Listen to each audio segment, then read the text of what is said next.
3, 2, 1.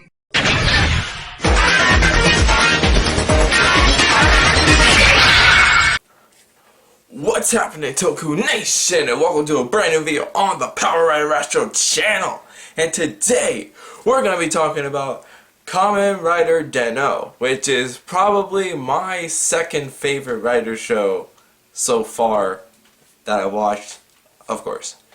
And I just really thought that since it is my second favorite Rider show now, it's just like, I should really make a video about this. And since I've been gone for a month, sorry about that, summer vacation and all that, I'm just like, you know, it'd be cool if I made this video and kind of just explain what I love about this show and maybe what some of y'all love about this show. And if you guys hate the show, then you can see why some would like it if you don't know how. But anyways, as always, be sure to like, comment, and also hit subscribe so we can hit 100 by the end of the year. 100 subscribers, that's the yearly goal. And let's get to the review, I guess. Now, start off with the characters. And for the most part, characters are freaking awesome. I love all of the Taros. They're all amazing. They just like bounce off of each other pretty well. It's like kind of like they're brothers in a way, since they do like kind of just argue all the time, but they do have times where they actually do get along.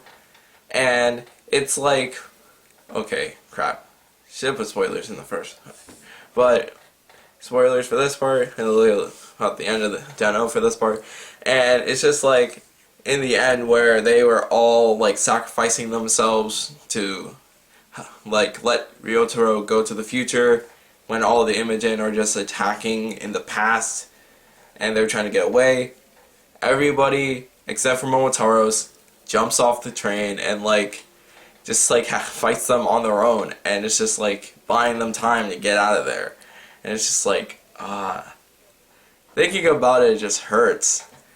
And it's just like, it's such a good moment because we've seen these guys like help Ryotaro, lift him up, and just like and then it's like you'd suspect that they would always be there for him, especially at this time. And now only one's left is Momotaro's, and it's just like, that kind of hurt to think about.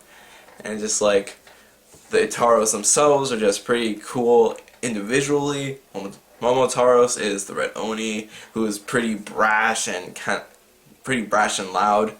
And then Ryutaro's is like this dancing dragon, quite literally. He's a child that likes to draw and just have fun, and it's just like, it's just his child charm that kind of comes with it, even though sometimes he can be a bit much, especially when it comes to almost killing people. Yeah, that's kind of weird. And there's a thing about him later, but that comes in a little later when we talk about the villain. Then we have Kintaros, who is just like this muscle dude, kinda. He's like this gentle giant, so he's like always sleeping, and whenever he jumps into Ryotaro's body, he's like, whenever he hears cry, it's just like, oh, here's my chance, that's my cue, jumps in. And it's just really funny whenever he hears something that's like close to cry, and he's just like, and then jumps in. Yeah, that's really fun. And that Urataros is just this suave turtle dude who's just like this womanizer who's like really good with the ladies. I'm just like, dang, I don't know if I should like hate you or if I should want to be you. That made me confused for a second. I'm just like, I wish I had that kind of level of play, but I do not. And it's just like, it's really funny whenever he takes over Ryuto's body, and then like when he leaves, it's just like Ryuto's like, what? Ryuto's like, what happened? Like, that's kind of a thing whenever the Taros jump into his body without him knowing or telling him, and it's just like, oh, what happened? And then like that's kind of the hijinks of the show, because in the beginning at least, because they jump into his body, they do some stuff, and then like whatever happens, it's just like Ryotaro's kind of got to handle that now. And yeah, and then we get to Ryotaro, who is our main character, and honestly, some people may not like him. That is perfectly fine. He is a wimp. He isn't really like super loud spoken. He's pretty soft spoken. He's pretty quiet all the time. And he has bad luck, which is like kind of slapstick humor at this point. Even though we have another writer that also has similar kind of tendencies, both personality wise, and then another one with clumsiness. Get to those when we get to those. And it's just like, I don't know. I find this guy not the whole power fantasy kind of main character. Not like Sento, who is just like this super genius, or Gentaro, who is like this super loud, super boisterous, like fighter type. He's the wimp. He's the quiet guy. He's like the kid in the back of the class who nobody really talks to, and he doesn't really talk to anybody else unless like it's the teacher or something. And it's just like, that's a very interesting way to do a writer protagonist, because I feel like a lot of people, especially me, can actually relate to that, and we can kind of like see ourselves in Ryotaro, and his journey to becoming stronger is like kind of like, oh, if he can do it, then I can do it. I mean, that's how I feel about him.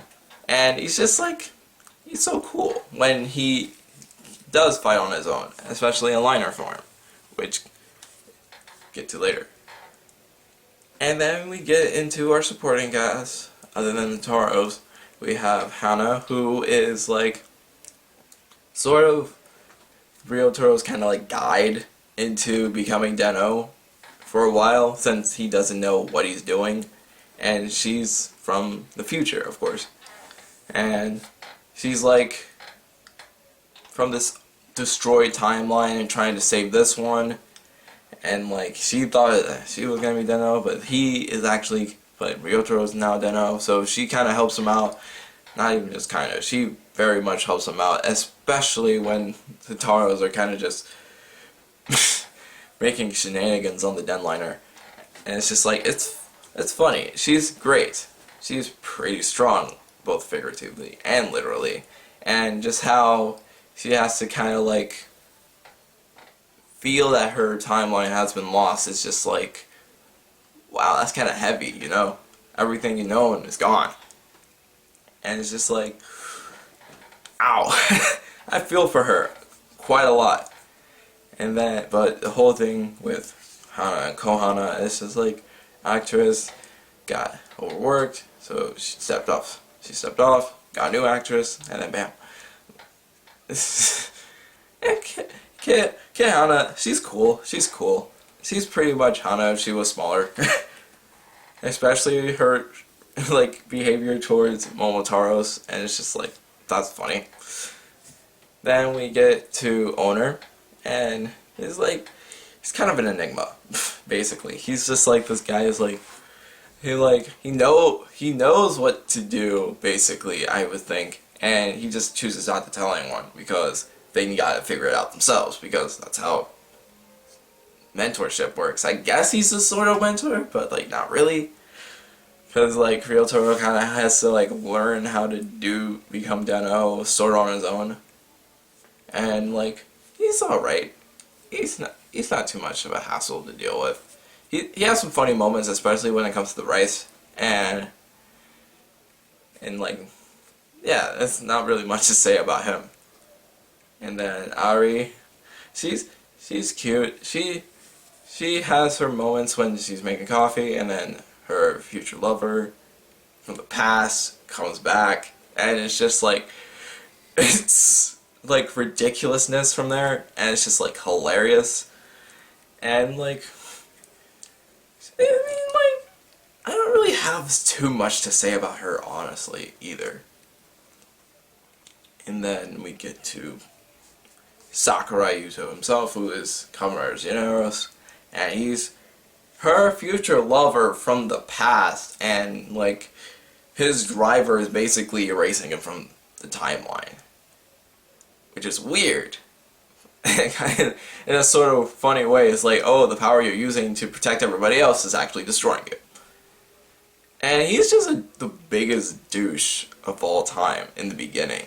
He's like cocky, he's kind of arrogant. He's like talking to Ryotaro. He's like, bruh, I don't even see why you, Dano, so I'm gonna take over since I'm obviously way stronger. I mean, he even says it in his catchphrase. He's like, I shall tell you now that I am fairly strong. That's when he's in control of Zeneros. Because he also has a second form for his Imogen, Deneb, who is kind of the most underrated Imogen of all of Dano, because he is the best. He is this like caring, he's like so caring, he's make the food for Sakurai even if he doesn't like one bit of it, and he's like sort of just like a caretaker in a way. That's kind of weird, but he's like super friendly towards everybody. Especially, it kind of takes Momotaro's by surprise whenever he's like, "Oh, I'm sorry for his actions," and it's just like, wow. It's like, what? That was funny. And then he went on this date with this girl and all that jazz. That was fun. That was fun to watch. And then it's just like, he's amazing. More people should like him. More people should love him. Spread the love. Spread the word. Deneb is awesome. And got Naomi. Naomi, she's a kind of barista on the Deadliner. Not really a lot to say about her, except for the weird fact that she has a pink strand in her hair, so it's just like, her eyes aren't pink, but her hair is, so it kind of like opens the doors like, is she being possessed by Imogen right now? I don't know. But, yeah, those are like our main hero characters and side characters. Then, things kind of go downhill from here, because the way it works is that we have Kai. Kai isn't a bad villain, I won't say. He's pretty alright. He does his job. He has this whole thing about emotions and like how this is like his way to feel them. I mean, it's like, I'm like, okay, that's cool. But it's just the way he was handled. Like, mostly how he comes in later on that kind of just like, kind of doesn't really frame him much as a villain. And it's just like super weird, right? And it's just like, if only he was introduced a little sooner, then we probably could get more about him in the show. And honestly, you could have just done like no villain in this show and just like have all the Imogen like be like in numbers or whatever. Like, there's a number of Imogen that have traveled to our timeline, and just like Deno is the only person that can stop them, so they're like counting down the Imogen as they're being defeated. So it's just like, it's weird. Kai's kind of weird, and it's like in story, it's like he seems like an afterthought compared to everybody else, and just like the way he was like brought in is like, you guys could have brought him in sooner and it would have been better, I would think. Because we don't really have much of a connection to this character. But enough about me talking about that stuff, and talk about what I really think Deno has above a lot of other writer seasons. Both old and new. And it's the writer system. And just how interesting it is. And just like how cool it is. Like, the deal is that put the Deno belt on, swipe the pass, and then bam, you're a platform. And then the Imogen, well, the Taros, come in, take over, and just like the whole suit just like changes and rearranges according to who's in control, since they're possessing him and they're the ones who are actually kind of fighting. Until later on, we get Climax form, which has all of them working together, like all four Taros. And then we have Liner form, which is probably the best suit in the show. Not gonna not gonna lie, it's my favorite suit. And it's just like Ryotaro's in control, and then he can like conjure the power of everybody else, especially with the sword. The one and final strike is very funny. Train slash. That's just like terrible sense, but I'm like I love it. And then we get to Zeneros and his few forms. Like Zeneros is like Altair form is when he's in control. Vega form is when Deneb is in control, and then Zero is when he's in control, but Deneb's the gun. And that's just awesome. Even though I kind of wish that Zero form could have looked different except for a freaking color swap, but whatever. It's fine. It's fine. Whatever. And just like the action in the show is pretty freaking amazing as well. The insert themes are great. Like all the Taros have both a climax jump version of their song, and then and they have double action of their song. And I gotta say that Sora Form Double Action is probably my favorite double action song, and Gun Form Climax Jump is probably my favorite Climax Jump version of that song. But yeah, whatever.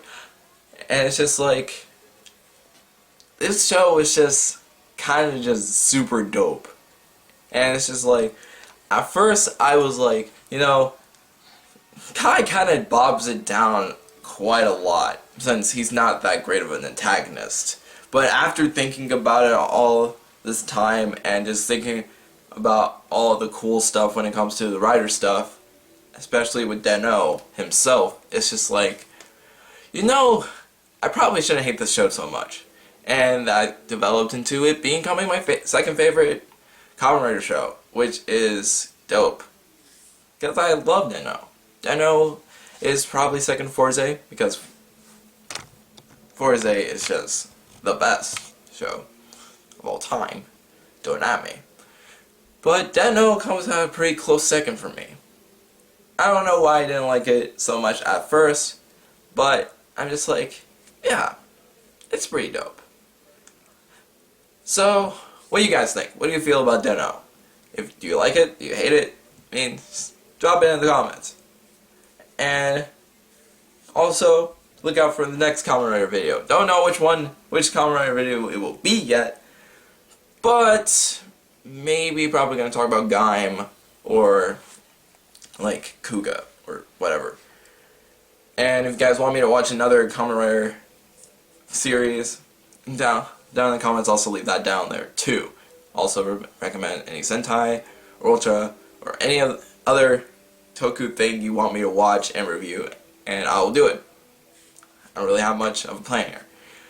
So, I'll be saying thank you all so much for watching, and as always, I will see you all next time.